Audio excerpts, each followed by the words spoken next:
What thought experiments challenge the non-aggression principle?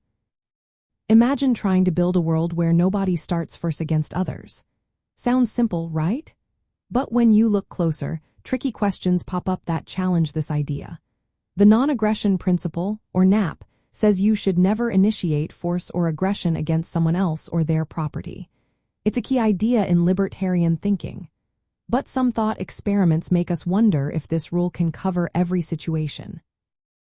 One big challenge is the idea of moral complexity.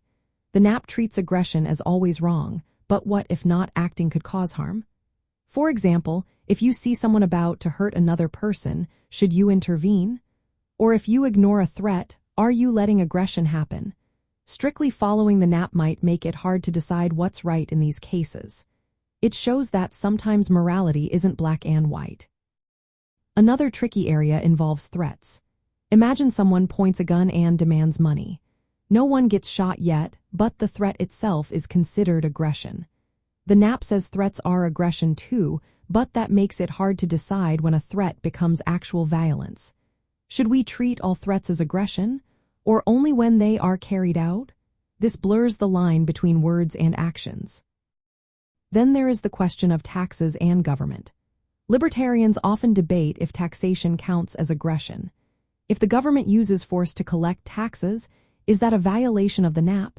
Some say yes, because it involves threat and force.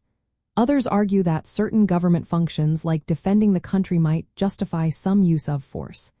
This makes defining aggression tricky when it involves collective actions. There's also the issue of defending others. If one person attacks a group, can the group respond? And if they do, could they harm innocent bystanders? The NAP doesn't give clear rules for these situations.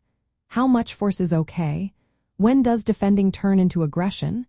These questions show that applying the NAP in real life isn't always straightforward. Finally, conflicts over property rights can be complicated. Imagine two people claim ownership of the same land. The NAP supports respecting property, but it doesn't always say how to resolve disputes without violence. Sometimes, people's rights clash, and it's not clear who should get what without initiating force. This reveals limits in how the NAP handles complex social interactions.